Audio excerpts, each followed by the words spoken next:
भोजपुरी गायक अरविंद राज जय हो। आप तमाम भोजपुरिया श्रोता सुनो लोग के पैर छू के प्रणाम करतानी। जिया बात आशीर्वाद के चाहना बा। और फिर हमारे गुरु म्यूजिक से अच्छा उहे टीम कौन टीम? अंजनी राम मंगिया भैया वाह और रिकॉर्ड में हमारे बबलू जायसवाल सर गुरु जी जय हो गुरु जी जय हो। होली के भाव बा कैसे कि फिर असो हमारा राजू भैया के साली आइल बड़ी कहवा हो? का कहतरी कहतरी? अपना जीजा जी से कौना भाव में कहतरी ए वीरेंद्र भैया महिदा बाबुआ महिदा असु गली परंगा वाला गाली ना जीजा चली अपन नजर डाली ना असु गली परंगा वाला गाली ना जीजा चली अपन नजर डाली ना बानी जीजा बही सुनी हमको मसी बानी जीजा बही सुनी हमको मसी ए जीजा लो सही नहीं हमारो मसीन जीजा लोड सही नहीं हमारो मसीन असो गली परंगा वाला गाली ना जीजा चोली अपन नजर डाली ना असो गली परंगा वाला गाली ना जीजा चोलिया में नजर डाली ना पानी जीजा बही सुनी हमको मसीन पानी जीजा बही सुनी हमको मसीन ए जीजा लो ए जीजा लो सही नहीं हमारो मसीन ए जीजा लो सही नहीं हमारो मसीन। सही जो क्या बात है क्या बात है। आई देखो सबे अपना अपना साली में लाग गई बा के रंजीतो भैया अपना साली में लगावत तारे साथे साथे अजीतो भैया बड़े और देखा हमारे वीडियो के एडिटर के हो? रोहित ठाकुर भी लागा रहा बाबू लागा रहा टाइम से तोरो लागे लायक इहो बकेना हवे बबुआ का गोल्डी भाई आओ बांध के पानी अब हिलही कह जीजा बात रहु रमानी करी बार दहा से असो दीदीए ने डाली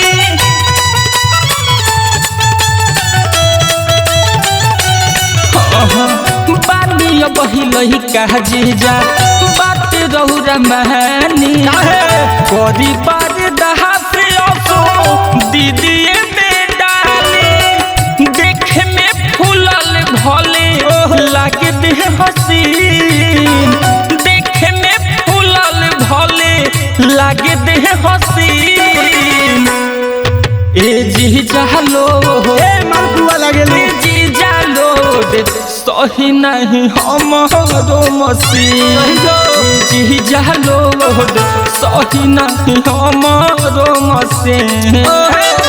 असली बना रहा अंजलि भैया तनी महके आवा बाबू महके तो बलम पर देसी लहंगा बन एसी लगा बलम पर देसी लहंगा बन एसी। क्या बात है अब समझ फूक दे बबुआ समझ फूक दे भैया सुना होली है अपना साली के संभाल के रखो मोबाइल डाला जी मोबाइल ना तो मैं टेम्पो लेके मंडी गले बड़े मोबाइल पलटी हो जी बबुआ जुक बदे है जीजा कुमल बासरिया ओही से न डाली पीछे कहरी भीतरिया अरे जीजा के इतना तो हक बनता अरे लोहे लोहे जाए दोना नाजुक बदे है जीजा कुमल बासरिया ओही से न डाली पीछे कहरी भीतरिया जान जाई सब लहंगा होई जे रंगीन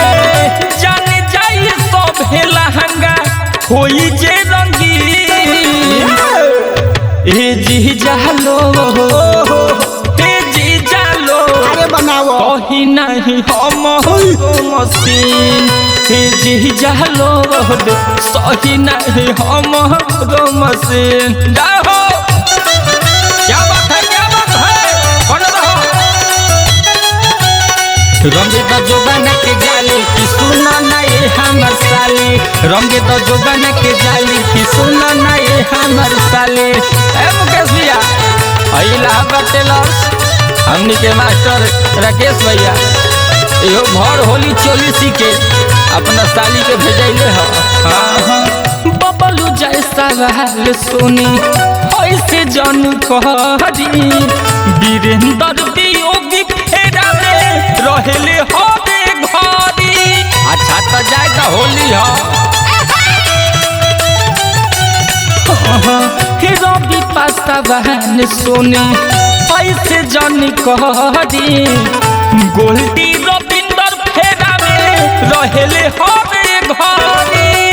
बात हमर मानी सुनी जीजा रवि बात हमर मानी सुनी जीजा रवि हे जीजा लोड हे जीजा लोड सही नहीं हमारो मशीन हे जीजा लोड सही नहीं हमारो मशीन। तो गलिए परंगा वाला गाली ना जीजा चोली अपन नजर डाली ना तो गलिए परंगा वाला गाली ना जीजा चोली अपन नजर डाली ना। बानी जीजा बही सुनी हमको मशीन बानी जीजा बही सुनी हमको मशीन हे जीजा लोड हे जीजा लोड सही नहीं हमारो मशीन हे जीजा लोड सही नहीं हमारो मशीन हे जीजा लोड सही नहीं हमारो मशीन हे जीजा लोड सही नहीं हमारो मशीन। अरे मोबिल फेंक दे। अरे जाए तो सर्विसिंग हो जाए।